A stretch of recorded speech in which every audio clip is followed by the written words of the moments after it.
Bonjour à toutes, bonjour à tous et soyez les bienvenus sur la télévision catholique. Voici les titres.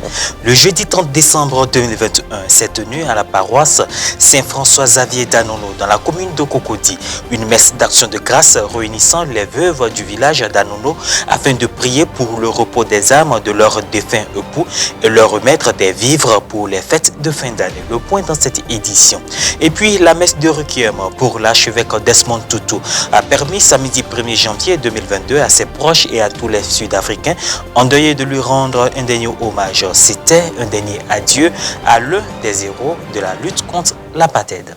La journée du jeudi 30 décembre 2021 a été marquée par la célébration d'une messe d'action de grâce en l'honneur des veuves du village d'Anono. Cette messe qui a eu lieu en la paroisse Saint-François-Xavier d'Anono avait pour but de prier pour le repos des âmes des défunts époux et par ailleurs démontrer aux femmes que l'Église se soucie d'elles et les soutient.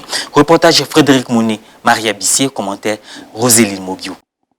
Le jeudi 30 décembre 2021, le curé de la paroisse Saint-François-Xavier d'Anono, le père Gilles César Dogoa, avec l'accompagnement de la Fraternité du Cœur Immaculé de Marie, dont il est le fondateur, ont tenu à rassembler des veuves vivant sur le territoire d'Anono en la dite paroisse pour une messe d'action de grâce. Parmi elles, il y avait des femmes de l'Église catholique, de l'Église ariste et les femmes de la communauté musulmane qui sont venues accompagnées par le responsable El Hadj Abou. Ce rassemblement a débuté par la récitation du chapelet et s'est poursuivi par la messe. Il était question de montrer à ces femmes, au cours de cette Eucharistie, que l'Église se soucie toujours d'elles, a expliqué le Père célébrant pendant son homélie. À travers cette célébration d'aujourd'hui, c'est l'Église elle-même qui se rend proche de vous, chères mamans, chères sœurs, pour vous dire que dans votre situation, l'Église est toujours avec vous et l'Église partage toujours vos soucis de chaque jour par la prière. En outre, il leur a demandé de ne pas désespérer et de rester en constante prière pour leurs époux défunts. Vous voyez, dans l'Église, comme je le disais, la mort n'est qu'un passage. Et le fait de toujours prier pour nos défunts, de penser à eux, c'est une grâce car c'est un acte de charité. Dans le credo, le symbole de foi dans l'Église catholique, nous disons toujours, je crois à la communion des saints. Oui, l'Église est une, mais à trois entités. Et nous, par charité, nous sommes appelés, nous, l'Église militante, l'Église qui est en cheminement, l'Église qui est sur la terre. Nous sommes appelés à prier pour les membres de l'Église souffrante. Nos frères qui continuent d'expier leurs fautes au purgatoire.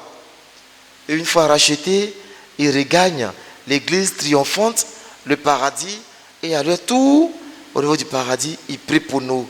Donc c'est cette chaîne-là qui est la force dans l'Église. Aujourd'hui, nous prierons pour chacun d'eux. Aujourd'hui, nous demanderons la grâce particulière de Dieu pour chacun d'eux. Et en priant pour eux, sachez que eux, par reconnaissance, ne nous abandonneront jamais, mais prieront pour chacun d'entre nous. Et où ils se trouvent, ils savent tout ce que vous vivez au quotidien. Une prière pour les âmes du purgatoire a été récitée lors de la célébration. Les veuves du village d'Anono ont reçu des dons en vivres afin de leur permettre de pouvoir célébrer les fêtes de fin d'année dans de meilleures conditions. La Fraternité du Cœur Immaculé de Marie a pour mission de promouvoir la charité à travers les personnes vulnérables et démunies, de favoriser et maintenir un climat de cohésion sociale, d'entraide et de convivialité, de consolider et entretenir des liens de solidarité. C'est une grande joie pour nous d'être là aujourd'hui. Nous avons été invités par le curé de la paroisse d'Anono pour une messe d'abord et puis un don. Ils ne nous ont pas oubliés, comme d'habitude ils le font. Chez Anono ici c'est une tradition. Je voudrais de prime abord remercier le curé de la paroisse Saint-François-Xavier d'Anono qui, chaque année, chaque fois qu'il y a une manifestation, nous associe, nous les musulmans. Nous les musulmans aussi, pour la réciprocité, nous les invitons chaque fois que nous avons une grande cérémonie.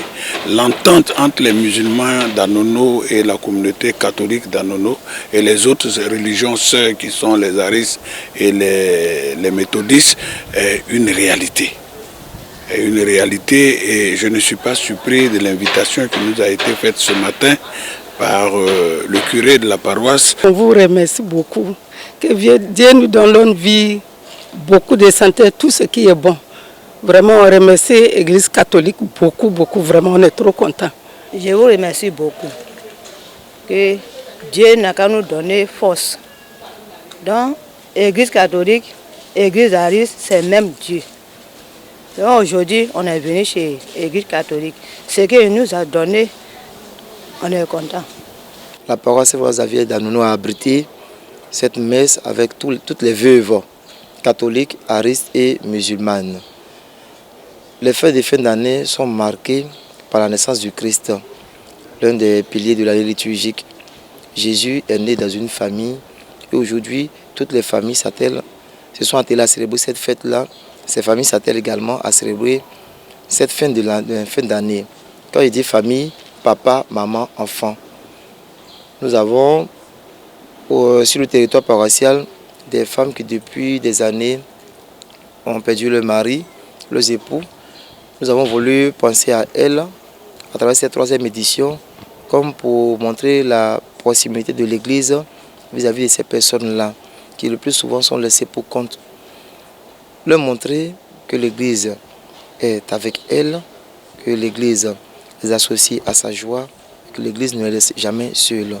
L'Afrique du Sud a salué samedi 1er janvier 2022 son dernier grand héros de la lutte contre l'apartheid, Desmond Tutu, lors de funérailles sans faste comme il avait souhaité, mais chargé d'émotions et de paroles. La messe de requiem en l'honneur de l'archevêque s'est tenue au Cap en la cathédrale anglicane Saint-Georges. Commentaire Myriam Oxen et nous.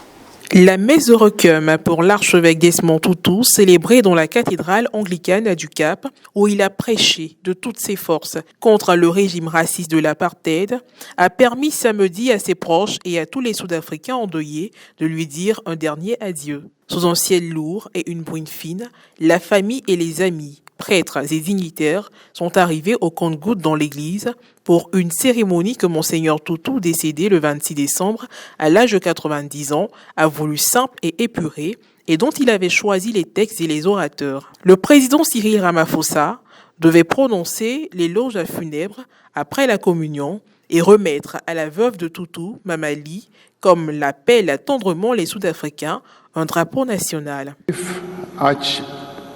Bishop Desmond Tutu were here.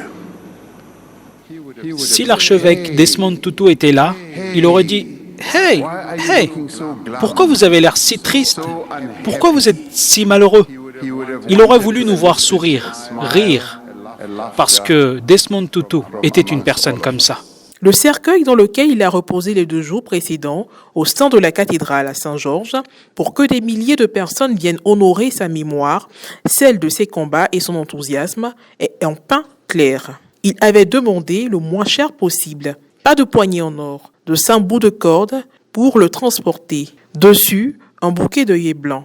Monseigneur Tutu ne voulait pas d'autres fleurs dans l'église. Un ami proche et de longue date, Bevy Arch, l'ancien évêque Michel Noutal a été choisi par le défunt pour faire le serment. Quand Tutu était archevêque, Noutal était son numéro 2. La semaine a été émaillée par des hommages à Monseigneur Tutu dans tout le pays et au-delà. Les Sud-Africains se sont souvenus de sa ténacité et de sa grâce face au régime oppresseur de Pretoria. Le prix Nobel de la paix s'était retiré de la vie publique depuis des mois. Après l'élection, en 1994, de son ami Nelson Mandela, premier président post-apartheid, c'est lui qui avait trouvé la formule de nation arc-en-ciel. Desmond Tutu avait présidé la commission Vérité et Réconciliation dont il espérait qu'elle permettrait de tourner la page de la haine raciale.